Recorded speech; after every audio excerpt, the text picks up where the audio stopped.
Nshuti bakunzi ba Real World News 250 nk'uko mumaze kubimenyera, aka ni ka kanya tubagezaho amakuru agezweho, amakuru aba ari kuvugwa hirya no hino.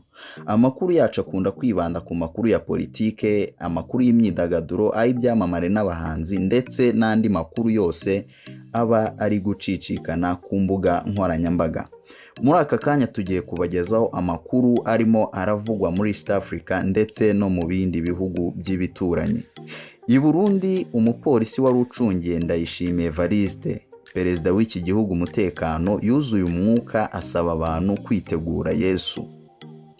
Indi nkuru turagarukaho muri Kongo ho, Ministre Ilunga yeguye ku mirimo ye, gusa biravugwa ko yabanje guhura na perezida ucyuye igihe ari we Joseph Kabila. Muri Uganda ho, urukiko rwategetse abasirikare n'abapolisi kuva ku rugo rwa Bobi Wine wari uhanganye cyane na perezida Yoweri Kaguta Museveni mu matora y'umukuru w'igihugu aherutse kuba muri uku kwezi. Naho muri Central Africa ho, ingabo z'u Rwanda ziri kwifashisha drone mu guhiga inyeshyamba zishaka guhirika ubutegetsi. Gusa niba ari ubwa mbere uje kuri YouTube channel yacu ukaba utarakanda subscribe, aka niko kanya keza ko kugira ngo ukore subscribe, urebe amagambo ari munsi y'iyi nkuru gato y'amagambo ari mu ibara ritukura ukandeho. Numara gukandaho harahita haza inzogera ku ruhande, nayo wibuka ukandeho kugira ngo amakuru yose tuzajya tukugezaho ujye uhita uyabonera igihe atagucitse. Tutabatindiye rero, umupolisi w'i Burundi wari ucunze umutekano hari perezida Evariste Ndayishimiye yuzuye umwuka atangira kwigisha abantu abasaba kwihana ibyaha byabo kugira ngo bazabashe kwakira Yesu uri hafi kugaruka. Ejo ku cyumweru, perezida Ndayishimiye yari mu mujyi wa Gitega aho yari yitabiriye umuhango wo kwimika uwo ari kumusimbura ku mwanya w'umunyamabanga mukuru w'ishyaka CNDD-FDD. Reverien Ndikuriyo wahoze ari perezida wa Sena y'u Burundi niwe wasimbuye Ndayishimiye kuri uyu mwanya.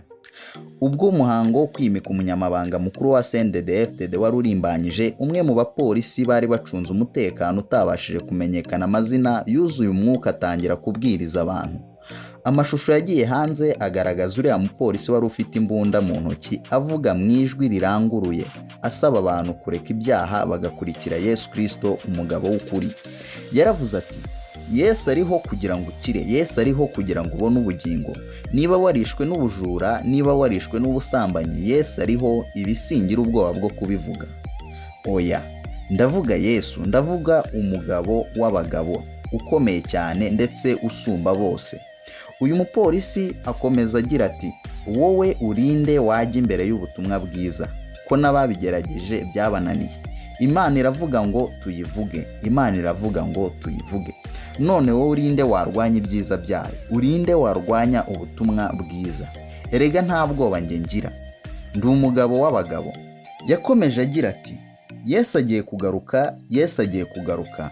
None ko Yesu agarutse, wowe munyabyaha unyumva uzajya he? Ko Yesu agiye kugaruka uzajya he? Uyu wavugaga ko yatumwe n'Imana yakomeje avuga ko umwana w'Imana nagaruka abanyabyaha bazajya mu ngorane zikomeye cyane, ndetse abasaba kwihana bigishoboka.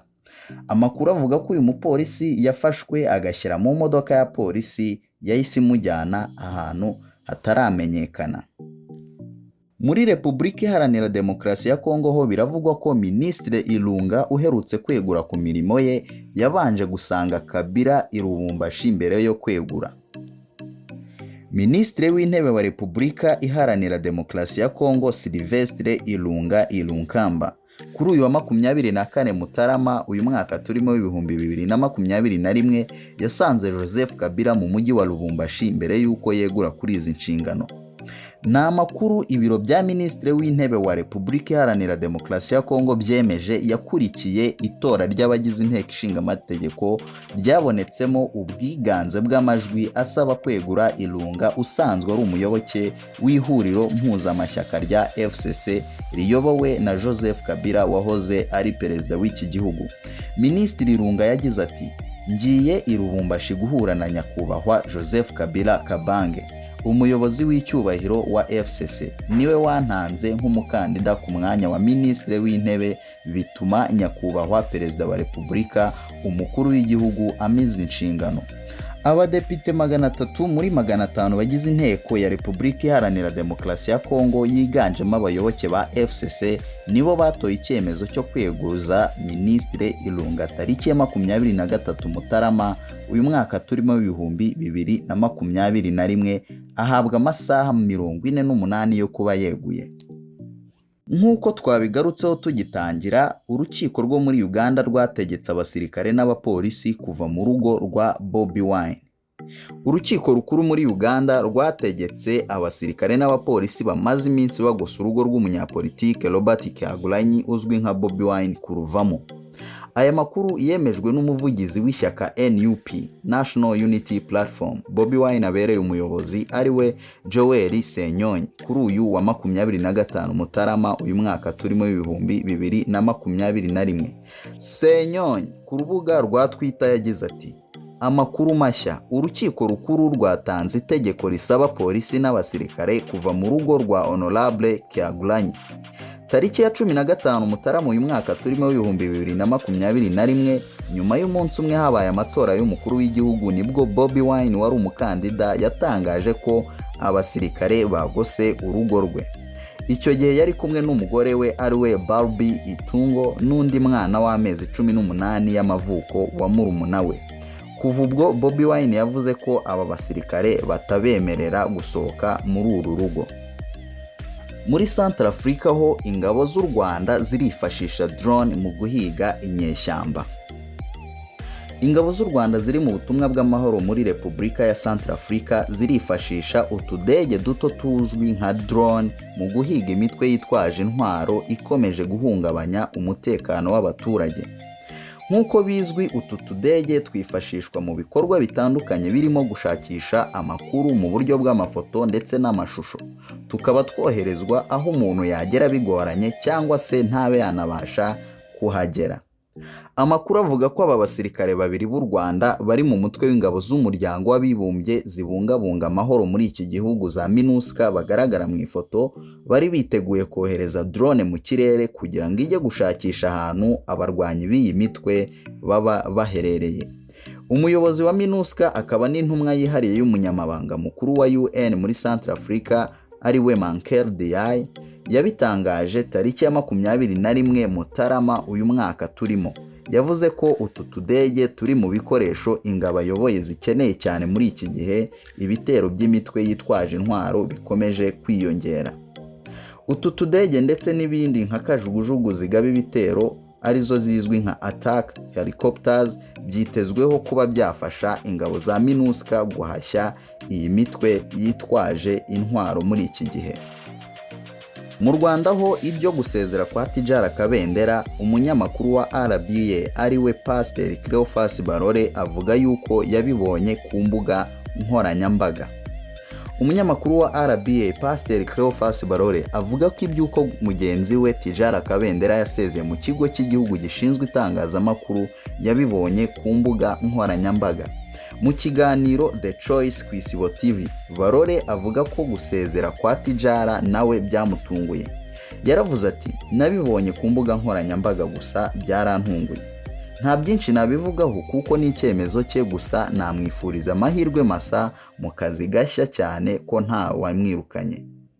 Tariki ya 23 Ukuboza umwaka ushize w'2020 nibwo Tidjara Kabendera yatangaje ko yasezeye muri RBA, ashimiramo bakoranyemo bose agira ati: hari ku itariki ya 10 Gicurasi hafi imyaka 18 ishize ubwo ijwi ryanjye ryumvikanaga bwa mbere kuri Radio Rwanda.